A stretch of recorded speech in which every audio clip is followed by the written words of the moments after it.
Hola, buenas tardes a todos y a todas. Estamos un día más en el canal de Tarifa Fan y antes de comenzar quiero recordarles que no soy un profesional de la inversión y que todas las opiniones vertidas durante la emisión de estos vídeos no constituyen en ningún caso un consejo de compra o venta de los activos que estamos tratando. En esta ocasión vamos a enmarcar el funcionamiento de la economía, principalmente la estadounidense, para ver el marco sobre el que desarrollan sus economías específicas, las acciones que vamos a tratar en este vídeo, las acciones que tengo en el portfolio y otras que se encuentran en la lista de vigilancia. En primer lugar vamos a tratar el tema de la inflación. ¿Qué ha ocurrido en los últimos años? Pues se ha producido un proceso inflacionario que ha propiciado que se haya dado en la economía estadounidense una inflación acumulada superior al 20%. Según Truflation, que es una página que arroja unos datos alternativos a los oficiales, pues esta inflación acumulada superaría el 24%, lo cual sería aún más dramático. En los últimos 2 años hemos vivido un monotema en las conversaciones de economía y de macroeconomía en general, y ha sido la inflación y los tipos de interés. Consecuentemente han sido las subidas de tipo de interés que han acompañado a este proceso inflacionario y que tratan en parte de remediar la subida de precios constantes. En este gráfico observamos cómo la inflación se encontraba normalizada en valores inferiores al 2%, que es lo que pretenden las autoridades monetarias como el Banco Central Europeo o la Reserva Federal.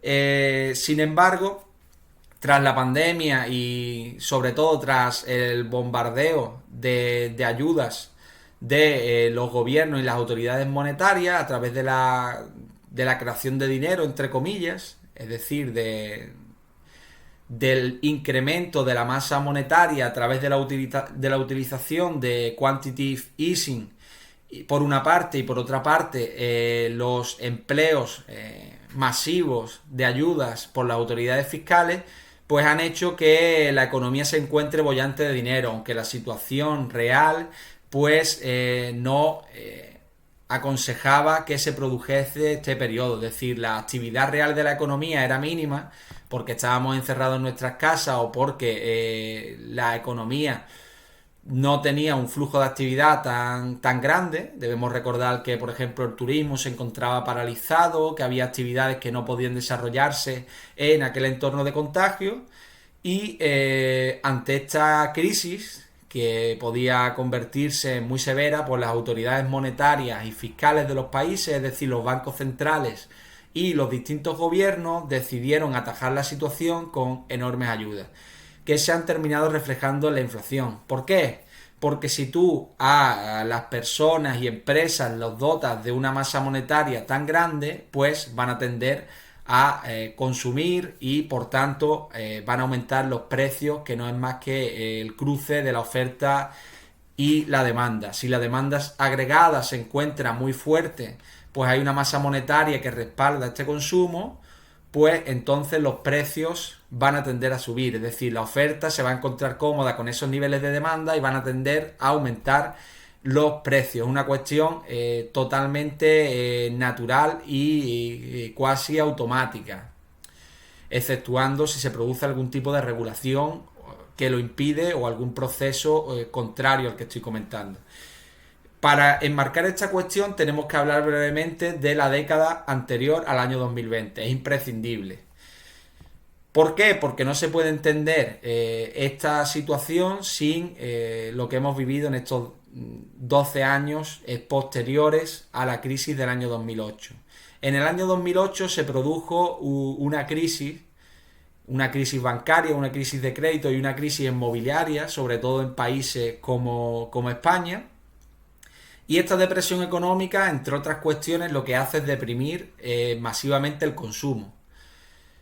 Por tanto, las autoridades monetarias y fiscales estaban deseosas de atajar la situación y salir de este entorno de crisis. En primer lugar, para otorgar mayor bienestar a la población. En segundo lugar, para que mejore las economías de las empresas que integran la microeconomía de estos países. ¿Y qué ocurrió? Pues que las autoridades monetarias empezaron a bajar tipos, los mantuvieron en niveles muy bajos y hasta del cero, e incluso cuando vieron que esto no era suficiente, pues iniciaron el quantitative easing. Estos programas lo que hacen no es más que comprar una serie de activos, sobre todo bonos, y se lo llevan al balance de esta Reserva Federal o de este Banco Central Europeo, de tal manera que estimulan la economía real. Por otra parte, las autoridades fiscales no han dejado de bombardear dinero a la economía real, generando unos grandes niveles de deuda que actualmente son una de las preocupaciones principales. ¿Qué pasaba además de todo esto? Que había, a mi juicio, unas tendencias deflacionarias que apoyaban este tipo de políticas. Si se hubiera dado un estímulo económico tan grande en otra época, probablemente se habrían elevado los niveles de inflación a cotas muy altas. ¿Qué ocurría? Que en este ciclo económico que hemos vivido, pues se han dado varios factores que hacía que los precios pues girasen a la baja. En primer lugar, se ha producido un gran desarrollo tecnológico. La burbuja.com del año 2000, con aquel afán publicitario que elevó los precios de las acciones hasta el cielo, ha ido desarrollando la actividad que se albergaba a nivel puramente propagandístico entonces, pues se ha ido desplegando. La economía de Internet ya es una absoluta realidad. Se han producido grandes innovaciones que lo que hacen es mejorar la productividad, los márgenes de las empresas y también producen una tendencia a la baja de los precios. ¿Por qué? Porque si me cuesta menos producir y por tanto te puedo ofrecer los productos a un precio inferior, sin deteriorar mis márgenes o incluso aumentando mis márgenes. Por otra parte, se producen procesos de globalización, de desconcentración de la economía. Y esto lo que hace es que las actividades productivas que requieren de un gran coste de personal o de infraestructura se empiezan a trasladar a las denominadas periferias, a otros países que tienen unos costes de personal y unos costes fijos en general mucho más bajos. Esto lo que propicia, una vez más, es que los precios bajen, que se produzcan procesos deflacionarios. Y por último, una gran tendencia que está en marcha, a mi juicio, es la tendencia de la natalidad. La natalidad está bajando mucho en los últimos tiempos, incluso economías que impusieron la tendencia al hijo único, como la China. ¿Por qué? Las políticas del hijo único, ¿por qué? Porque la natalidad se estaba yendo de madre, estaba siendo muy, muy, muy elevada y no querían tener esa concentración de personas en los lugares más desarrollados de China. Pero posteriormente se ha revertido esta tendencia y esta reversión lo que hace es reducir los precios por reducción de precisamente del consumo y de la mano de obra, acompañando este avance tecnológico que disminuye pues la carga en personal. La revolución de Internet, la máquina y las tendencias que están en marcha, ahora de la inteligencia artificial también, pues reducen el peso del personal en la economía. Una vez enmarcada esta tendencia, es importante reseñar que yo creo que estos factores siguen estando en pie. Si bien, por una parte, el bloque occidental encabezado por Estados Unidos y el bloque oriental encabezado por China cada vez tienen más colisiones, especialmente con ocasión de los años de gobierno de Trump, con estas políticas arancelarias que en parte se han mantenido. Bueno, ahora tenemos el coche eléctrico que comentaba Elon Musk, que si no hubieran este tipo de aranceles, pues que no podía competir a nivel de precios con este tipo de vehículos. Entonces, estos están siendo una serie de frenos a la globalización. Y si hay un freno a la globalización, aumentan los costes globales. Y al aumentar los costes globales, pues aumenta el precio final de los productos. Es decir, se está revirtiendo en parte una de las tres tendencias que a mi juicio estaban en vigor en esta década pasada y que han propiciado que se hayan mantenido los precios por debajo del 2%. Mi tesis, por tanto, es que el proceso inflacionario que se ha producido después de la pandemia y que achacaban en parte a las cuestiones de la guerra de Ucrania y los problemas que se produjeron en la cadena de suministro, se podrían revertir con mayor facilidad de la que piensa el mercado. De hecho, ya se están revirtiendo. Los tipos de interés es cierto que se han subido de una manera muy acelerada, pero también es verdad que cuando una autoridad monetaria pone en marcha una subida de tipos, hay un cierto decalaje hasta que esta subida de tipos se aprecie en la economía. Las grandes empresas, la mayoría de grandes empresas de Estados Unidos y también de otros territorios como Europa, se están financiando todavía a unos tipos de interés muy bajos. ¿Por qué? Porque tenían tipos de interés fijos para financiar sus operaciones, su deuda era fija en un gran porcentaje y por otra parte la deuda variable que tenían pues se va actualizando con el tiempo. No la deuda variable, sino la deuda en general que tenían fija o la nueva deuda que van a obtener, pues se va actualizando en el momento en que tengan que conseguir nueva financiación. Voy a poner un ejemplo. Una empresa, me voy a inventar una empresa. Imaginemos que hay una empresa que compite con Nike, una empresa de zapatos. Esta empresa tiene que financiarse en el año 2025 y la deuda que tiene actualmente es a tipo fijo. Está financiándose al 1%, ¿vale? Sin embargo, llega el año 2025 y no han podido pagar el principal de la deuda, solamente los intereses. Pues en el año 2025 van a tener que refinanciarse a los tipos de interés actual. Entonces va a pasar de pagar un 1% a pagar un 5 o 6%. Esto es un gran coste para una empresa, especialmente si los márgenes operativos no son muy elevados, como suele ser habitual en negocios de consumo discrecional. Entonces, lo que se produce, por tanto, es que puede haber un lapso de tiempo, habitualmente se decía que era entre 9 meses y un año, para que estos efectos de la subida de tipos se aprecien en la economía.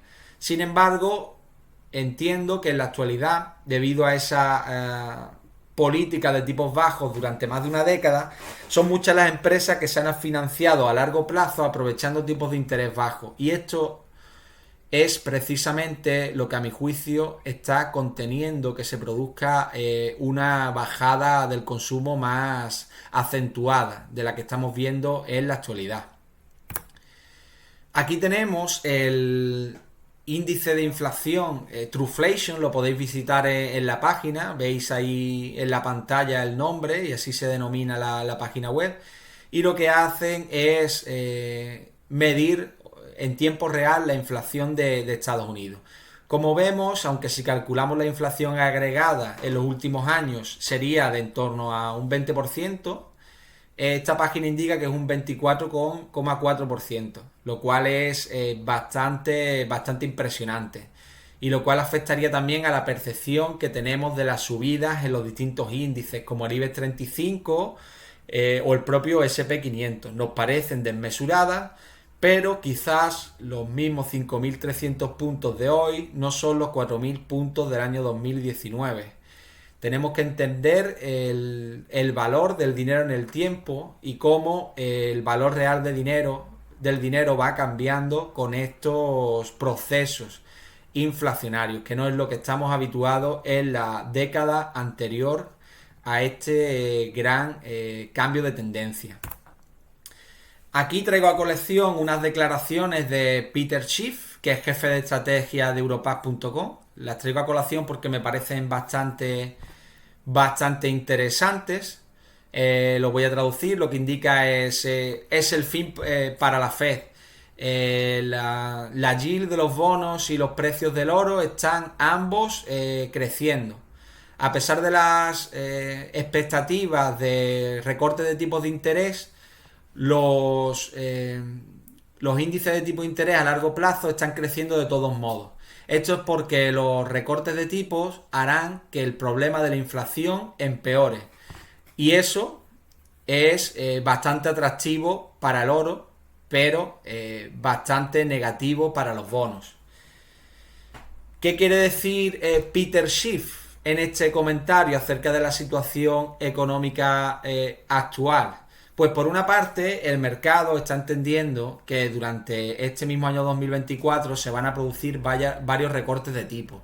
Lo que hacen los recortes de tipo de interés es, de alguna manera, estimular la economía con respecto a la situación actual. Sin embargo, los precios de los bonos y el precio del oro te están indicando que esto no tiene por qué ser así. Te está poniendo en entredicho esta asunción del propio mercado. ¿Qué ocurre con el oro? El oro suele subir o suele subir con más fuerza cuando se producen tipos de interés reales negativos. ¿Qué es esto? Esto es cuando tenemos una inflación que es superior a lo que nos otorgan los bonos de rendimiento. En la situación actual, imaginemos que tenemos una inflación del 3%, pero los bonos a largo plazo nos otorgan un 2%. Pues ahí se da un gap entre lo que piensa el mercado y las políticas monetarias que está implementando la Reserva Federal, y estos son momentos en los que el oro se comporta muy bien. Y lo que indica Peter Schiff, pues, es que el oro está subiendo porque está anticipando que la Fed, pues, no va a ser capaz de controlar las presiones inflacionarias si se pone a bajar tipos. En este mercado, además alcista, en el SP500, que lo que hace es otorgar un efecto riqueza a la población, fomentando así el consumo y alimentando la tendencia inflacionaria. Otro comentario interesante en torno a la misma cuestión que ya hizo el 28 de marzo es que indica que el índice de precios que mira la Reserva Federal, que es el PCE, fue revisado desde un 3% a un 3,3%. Es decir, sorprendió al alza esta nueva tendencia inflacionaria. La inflación está claramente dirigida más allá del 2%. Y nuevas subidas de tipos de interés son necesarias. Es decir, Peter Schiff se está posicionando contra la tendencia del mercado. El mercado está aclamando unas bajadas de tipos de interés porque considera que los tipos de interés actuales son excesivos. Sin embargo, podría haber factores que aconsejasen lo contrario. No quiero decir que esta sea mi opinión, pues yo pienso que están en vigor unas tendencias desinflacionarias o unas tendencias contrarias al proceso de inflación actual que tendrían más fuerza, pero es interesante ver cómo lo observa este especialista. Ahora vamos a tratar otra cuestión que está relacionada con la macroeconomía y con los procesos inflacionarios que hemos comentado anteriormente, y es la cuestión de la vivienda. La vivienda es una parte muy importante del índice de precios de Estados Unidos y, por qué no decirlo, es una parte muy importante de la vida de todos nosotros, y especialmente en un país como España, en el que la principal inversión de los hogares es el ladrillo. Aquí tenemos el Housing Affordability Index. Esto es un índice de vivienda, de cuánto de asequible es la vivienda en estos momentos en Estados Unidos.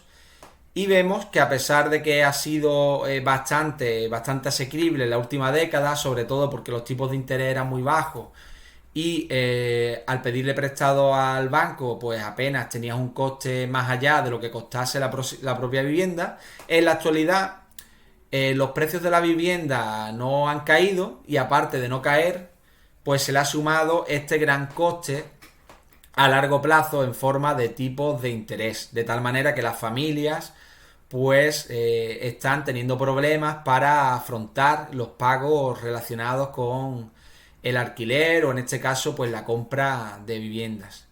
Aquí traigo un comentario que he visto de una persona que sigo en Twitter, es Raja Sony CFA, y bueno, indica que una casa en Estados Unidos pues cuesta unos 600.000 euros, que tienes que pagar un 20% de los mismos, lo cual es bastante, son más de 100.000 euros, y la hipoteca, por tanto, se te quedaría en unos 500.000 dólares, en medio millón de dólares. dice que con los tipos de interés al 6% y un periodo de 30 años, pues estarías pagando más de lo que pagas por la propia vivienda en intereses, lo cual es brutal. Es decir, te estaría costando 1.200.000 dólares la vivienda, o sea, 3.345 dólares de renta mensual. Lo que viene a decir con esto es que es probable que de alguna manera esta tendencia se revierta. ¿Cómo se puede revertir la tendencia? Pues una de las formas sería bajando los tipos de interés. Si los tipos de interés empiezan a bajar y siguen una tendencia a la baja, pues estos intereses que estamos viendo aquí, que pagaría la persona que pretende adquirir una vivienda, pues descenderían de manera dramática. Si tienen intereses a tipo variable o si han esperado a que este proceso se dé. ¿Qué puede ocurrir y cuál es lo más normal que ocurra? Pues que también los precios de la vivienda se ajusten y desciendan. ¿Por qué? Porque al final los precios de la vivienda van a depender de si lo pueden pagar los consumidores. Es cierto que tal vez el stock de viviendas en Estados Unidos, tras una crisis inmobiliaria como la del año 2008, pues no ha estado tan boyante.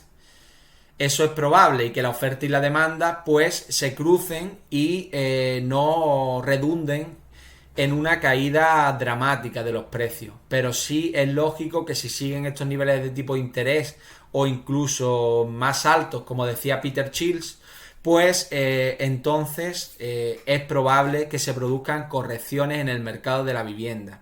Es algo que estamos también visualizando en España, especialmente en distintas zonas más tensionadas. Yo tengo el ejemplo mío actual. Hace 6 años adquirí una vivienda por 150.000 euros y en la actualidad una comparable en el mismo bloque, incluso en peor estado de conservación, pues se ha vendido por 260.000 euros. Esto es una subida brutal en tan solo un periodo de 6 años. Si bien es cierto que hay que tener en cuenta la inflación y, como he indicado antes, el coste real, que debería ser ajustado por la inflación, también tenemos que tener en cuenta que la financiación de la vivienda se ha encarecido muchísimo, afectando de la manera en que vemos en esta diapositiva. Aquí observamos que mercado alcista están viviendo las compañías de construcción, las principales compañías de construcción de Estados Unidos, y esto se produce por eso precisamente, porque están creciendo los precios de la vivienda o se están manteniendo, y por tanto está existiendo una fuerte demanda a precios superiores en ocasiones a los que ellos asumieron en costes de construcción, en los costes de los terrenos que poseen para desarrollar estas construcciones, o bien en las opciones sobre los terrenos que eventualmente poseerán si deciden activarlas para desarrollar el terreno en un determinado lugar de Estados Unidos. ¿Qué podría ocurrir con estas acciones? En la actualidad no cotizan a ratios PER elevadas. Esto hay que decirlo. Si el mercado alcista continúa, si los tipos de interés bajan y la demanda sigue fuerte, pues es probable que continúe este mercado alcista. Además, porque estas compañías, muchas de ellas han estado tomando buenas decisiones a nivel de deuda. Muchas de ellas prácticamente no tienen deuda o tienen deuda a tipo fijo a largo plazo. Además han estado recomprando muchas acciones, es decir, yo no digo que no estén creando un gran valor para el accionista, por eso están viviendo este mercado alcista. Sin embargo, es probable que si se producen correcciones en la economía, este tipo de compañías con mayor ciclicidad pues van a sufrir. Es lo que hemos visto entre el año 2000 y 2008, que vivimos un mercado alcista y posteriormente decayó de manera bastante violenta, como vemos en estos 3 gráficos. Y bueno, muchísimas empresas quebraron. Estas son empresas de una mayor calidad y por eso han afrontado ese periodo sin caer a cero, pero sí que cayeron muchísimo en su cotización. Aquí tengo el gráfico que me interesaba explicaros anteriormente. Esta sería la inflación, el SP ajustado por la inflación. Como vemos, hay muchos comentaristas de mercado que están indicando que estamos en un mercado alcista brutal, que el rendimiento de las empresas no se correlaciona con el funcionamiento de la economía en general y con el precio del índice. Sin embargo, esto habría que matizarlo. Si bien las valoraciones son elevadas, el precio del índice tampoco se ha ido a las nubes si lo ajustamos a esa inflación del 20%, del 25% que se ha producido de manera acumulada en los últimos 4 años. Aquí tenemos un estudio de Jardine Research. En el mismo se menciona las características, bueno, cómo se ha comportado a nivel técnico este bull market en los últimos 377 días, y vemos que estamos ante una de las tendencias más alcistas de la historia. Esto se produce en parte por varias cuestiones de manera acumulada. En primer lugar, porque en el año 2022 se produjo una corrección bastante grande. En segundo lugar, porque la inflación acumulada que comenté termina revirtiendo los ingresos y los beneficios de las empresas a medio plazo, y eso lo sabe el mercado. Por tanto, en términos reales, el SP va a intentar ajustarse a esa revalorización de los ingresos y los beneficios. Y por último, el factor más comentado quizás es por esta euforia que se está generando en torno al avance sin paliativos de la inteligencia artificial. Un punto de inflexión fue el año 2022, cuando a finales se presentó el ChatGPT. Y bueno, a raíz de esta innovación, pues distintas empresas que ya estaban investigando mucho, como Alphabet con su solución ahora Gemini, anteriormente Bardo, con Meta con su solución Llama, o la propia Microsoft asociándose con OpenAI, pues están desarrollando bastante este tipo de innovación, lo que podría suponer una revolución en múltiples sectores.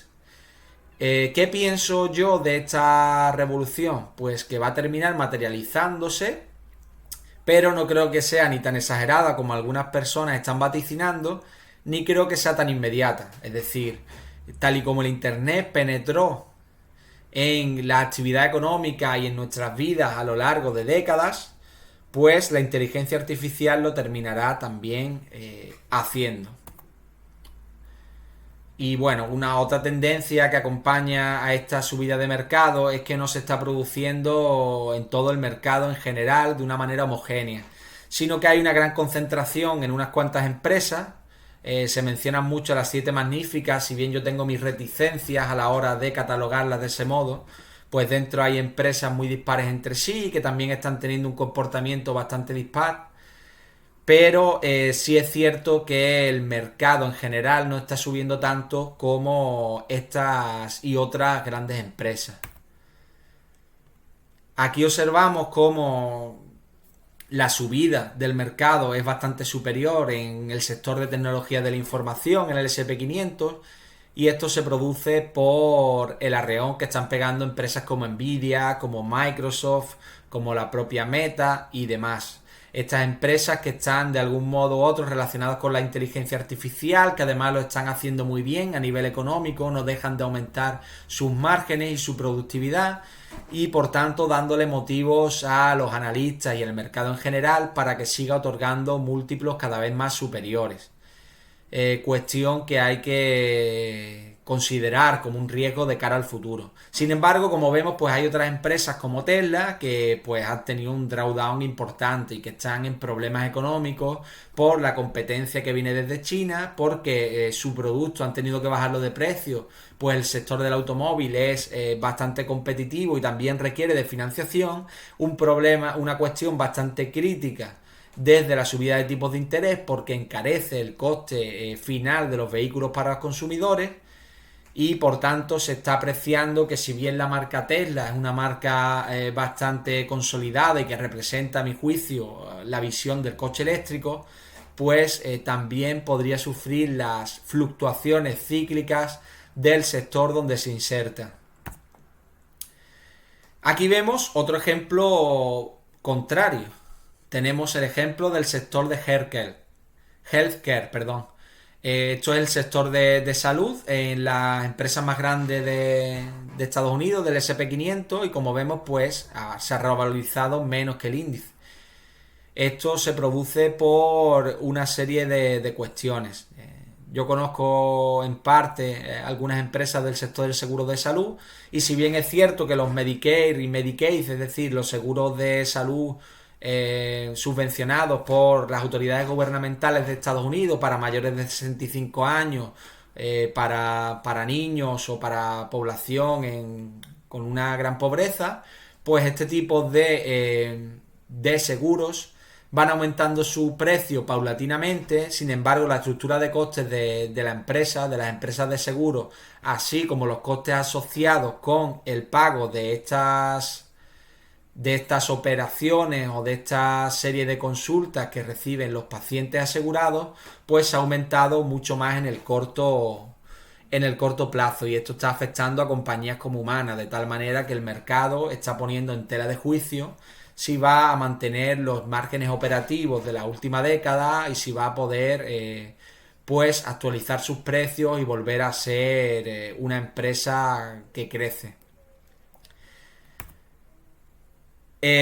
Por último, vamos a lidiar con la cuestión de la relación que se produce entre la subida del mercado de las large cap, o sea, las empresas del S&P 500 y las grandes empresas en general, en comparación con las mid y las small cap. Si bien vemos que el PER de las grandes empresas, el forward PER, el PER del próximo año, pues sería elevado con respecto a su media histórica, estarían más de 20 veces beneficio, es decir, si no creciesen los beneficios tendríamos que esperar 20 años para recuperar la inversión inicial.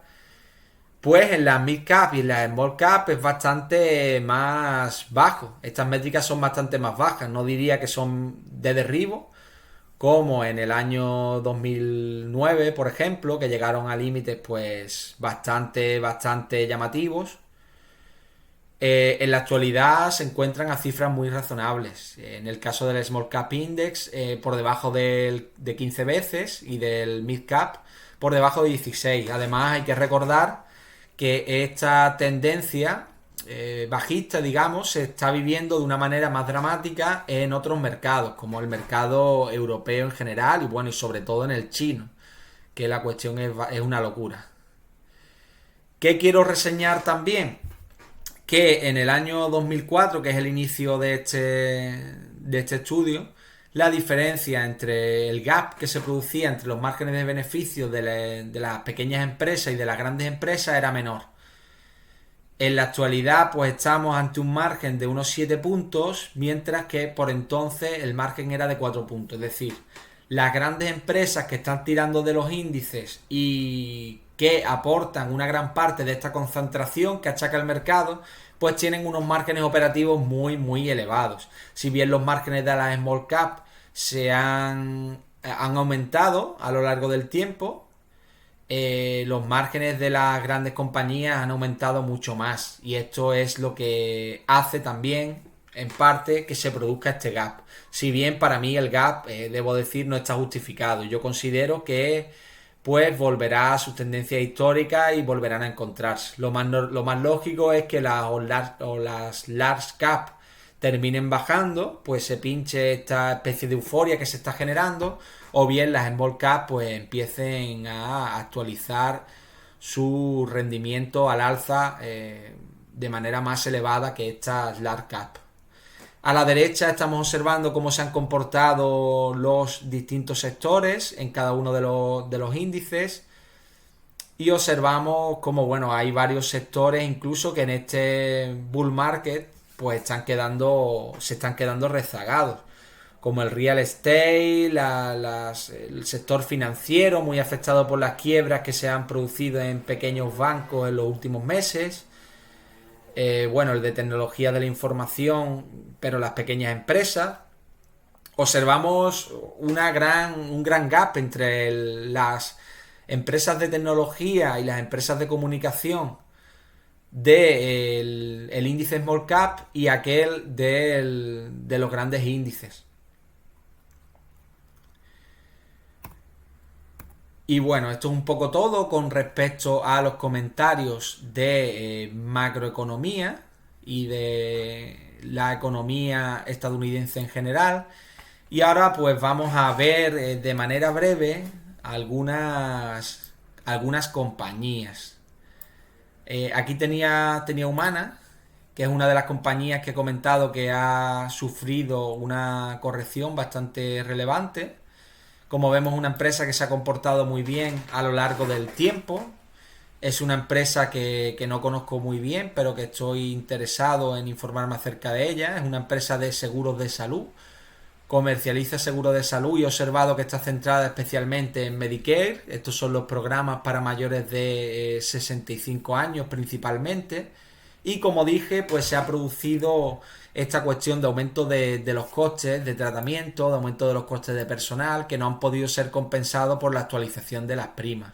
¿Por qué? Porque no son actualizaciones automáticas, se van produciendo a lo largo del tiempo y porque el aumento de los costes ha sido brutal. Aquí vamos a ver un poco cómo ha sido el desempeño a nivel financiero. Como vemos, ha sido a nivel de ingresos, ha crecido de manera constante.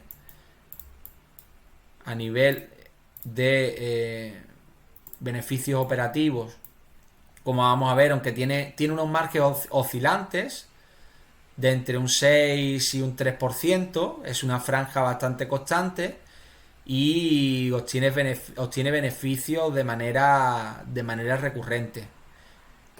¿Qué pasa con esto? ¿Por qué son oscilantes los beneficios? Porque los márgenes no son muy elevados y cuando cambian pues se aprecia bastante esta modificación de los márgenes. ¿Qué va a ocurrir en el año 2024? Que la empresa ya ha anunciado que los márgenes van a ser inusualmente bajos por esta cuestión de la estructura de costes, de tal manera que el mercado está descontando unos malos resultados.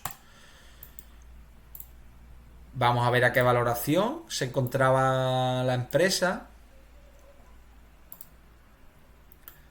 Si la miramos por PER, pues claro, se encuentra barata pero actual, con comparación con su media histórica. Sin embargo, habría que tener en cuenta esto, pues que los beneficios del año que viene van a ser bastante malos.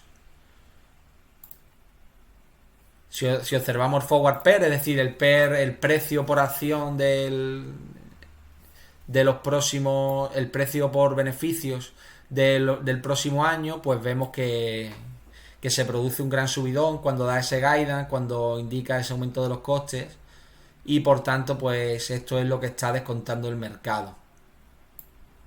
Hay personas a los que no les gusta estar expuestos a compañías que en cierto modo dependen de subvenciones del gobierno en una porción, como son estos seguros de salud, que están financiados por autoridades gubernamentales en parte. Sin embargo, es una empresa que ha mostrado un gran desempeño histórico y que no, la salud es un sector que tiene vientos de cola porque la población es cada vez más mayor y tiene más problemas relacionados con la salud y por tanto, pues las primas van aumentando ajustadas por este riesgo. Otra compañía, quizás la de más calidad de este sector, o al menos la más grande, sería United Health.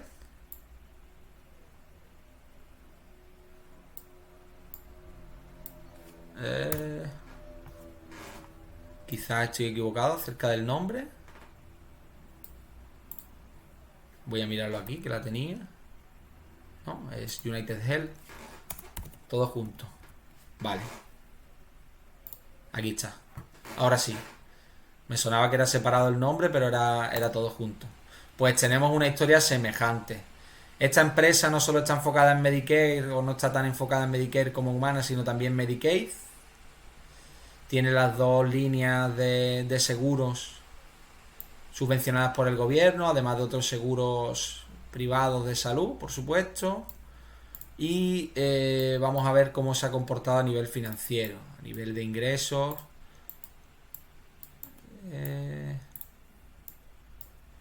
Pues vemos que tiene una tendencia de crecimiento constante.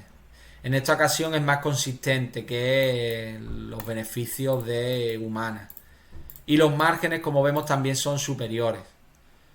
Para el que no esté muy puesto en la materia, los márgenes operativos, pues sería el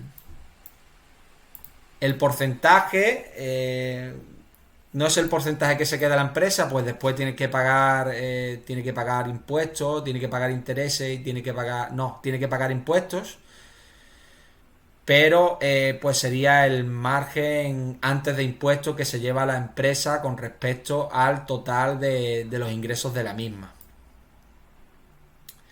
Y vamos a ver, sobre todo es interesante ver cómo evoluciona el beneficio por acción, porque estas empresas son empresas que suelen recomprar muchas acciones.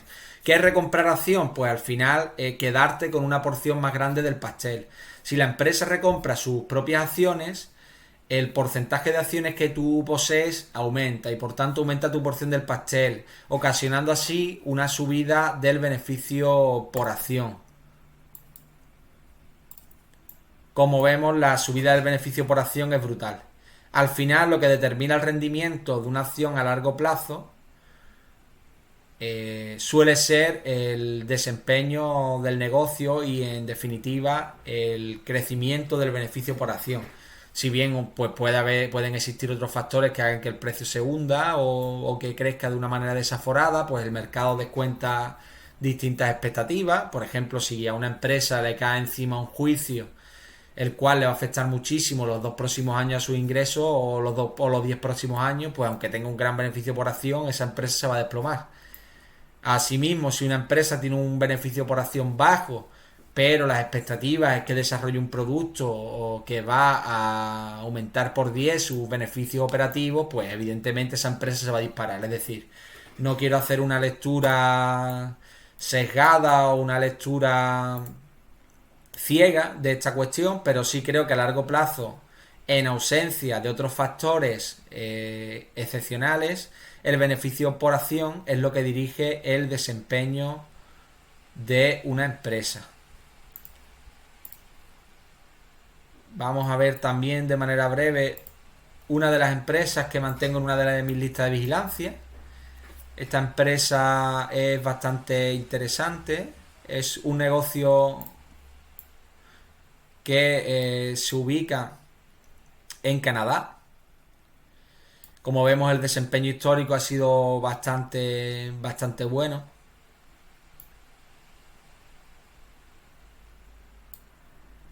Es una empresa que tiene ya centros de distribución tanto en Canadá como en Estados Unidos. Y bueno, pues entre los productos que exporta y que vende, pues estarían distintos elementos de mobiliario, cristales, decoración, componentes para cocina. En este aspecto es bastante la cuota de mercado que posee en el ámbito de componentes para cocinas, como módulos para cocinas, etcétera, y es una empresa bastante buena a nivel operativo, que además, si no recuerdo mal, tiene un buen ownership de los insiders. Exactamente, pues su CEO es el segundo accionista más grande por detrás de Fidelity y bueno, pues es el principal interesado en que esta empresa vaya bien. Vamos a ver cómo se ha comportado a nivel financiero, lo cual es bastante relevante también. Y bien, vemos como la empresa a nivel de ingresos se ha ido comportando bien. Yo sé que este crecimiento de los ingresos más elevado en los últimos años se debe al aumento de sus cadenas de distribución en parte también, aunque también en parte a la inflación y al aumento del consumo. Y lo interesante es ver que de manera constante posee unos márgenes operativos en el entorno del 9 al 10%, lo cual es bastante bueno para una empresa como esta. Indicaría pues que ciertamente tiene ventaja con respecto a sus competidores. Es otra empresa además de las que me gustan, que año a año pues va eliminando una porción de sus acciones. Este sería el pastel el pastel total de la empresa en el año 2016. Tú de todo esto pues tendrías una parte muy pequeña. Sin embargo, conforme se van recomprando acciones y cada vez hay menos acciones en circulación, pues el porcentaje de valor con respecto al total de la empresa que se concentra en tus acciones es superior. Sería lo mismo que si sigues comprando acciones de la misma, pero sin hacerlo. Es la propia empresa la que lo hace por ti. Esta sería otra forma alternativa de repartir el capital o de emplear el capital, alternativa por ejemplo al reparto de dividendos. Con el dividendo estarían saliendo de caja ese dinero y te lo estarían otorgando a ti, con el riesgo de reinversión que ello supone, es decir, tú tienes que pagar una serie de impuestos y además tienes que reinvertir este capital en otras empresas o en la misma. Sin embargo, con la recompra de acciones en Estados Unidos solo se está pagando un 1%, lo cual es ridículo con respecto al 20% más o menos que paga por el dividendo. Y por tanto creo que es muy beneficioso para el accionista si las valoraciones a las que se realizan estas recompras pues son interesantes. Vamos a ver brevemente la valoración. Y bueno, este es el motivo en parte por el cual no estoy invertido actualmente en la empresa. Si bien las valoraciones están aproximadamente en su media histórica, no considero que tampoco esté muy cara la empresa. Sin embargo, bueno, 13 veces EBITDA y 22 veces beneficio son múltiplos exigentes. Y si bien esta empresa ha mostrado a lo largo del tiempo una ventaja con respecto a los demás, está aumentando su cuota de mercado y mantiene de manera constante unos márgenes operativos bastante decentes, tampoco creo que esté en un sector que vaya a implicar unos crecimientos exponenciales en los próximos años y que por tanto justifique estos niveles de valoración. No obstante, si buscas una empresa que ha mostrado a lo largo del tiempo que opera muy bien dentro de este sector y te quieres exponer a este sector, sí que me parece una alternativa interesante, o por lo menos tenerla en la lista de vigilancia por si se producen potenciales correcciones y la empresa pues nos da una oportunidad. Vamos a ir terminando, pero vamos a ver alguna otra compañía. Esta otra empresa que he estado mirando, he comentado brevemente en uno de los vídeos del canal también. Y bueno, vemos que ha crecido de una manera exponencial en los últimos tiempos. Más vale que lo hubiéramos comprado aquí. Pero por entonces no la conocíamos, estaba muy barata. A pesar de que ya se conocía este desempeño histórico brutal del negocio. Vamos a ver cómo se ha comportado la empresa. Vemos que el rendimiento es muy bueno. ¿Por qué cayó tanto la cotización en el año 2020? Porque esta empresa, la principal actividad de esta empresa es operar gimnasios por una parte, con lo cual en un momento dado no se pudieron operar porque hubo un periodo en el que no se podía salir a la calle ni ir al gimnasio, por tanto, y también vende una serie de tarjetas a empresas para otorgar beneficios a sus empleados. De alguna manera pues otorga unos precios especiales a estas empresas y estos empleados pues pueden participar de las actividades deportivas, del gimnasio, de las actividades de ocio como ir al zoo, ir al cine, al teatro, todos estos beneficios que Benefit System pues negocia con terceras empresas o opera ella misma en el caso de sus propios gimnasios. ¿Qué ocurre? Que se genera una serie de sinergias entre las operaciones de gimnasio y la venta de estas tarjetas. Permite vender una serie de tarjetas en empresas cercanas a estos gimnasios que ya pues ocupa una parte de la rentabilidad del mismo y a partir de ahí sostienen otros clientes privados que la completan, lo que le está permitiendo tener bastante éxito en Polonia, un lugar donde la mayoría de gimnasios pues son operados por particulares, autónomos o pequeñas empresas, que además en parte pues está adquiriendo Benefit System. En el último año adquirió más de 30 gimnasios. Por tanto, vemos que crece tanto orgánica como inorgánicamente, adquiriendo otras empresas, así como desarrollando sus propias operaciones.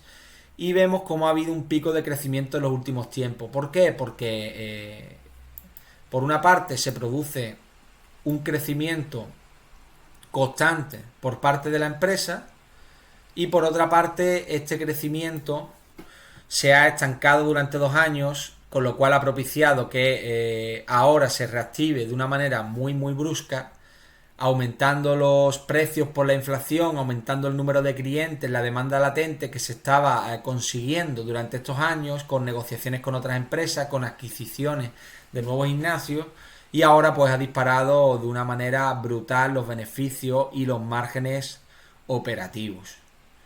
¿Es de esperar que se mantenga estos niveles del 20%? Pues yo no lo espero. Yo espero que bajen.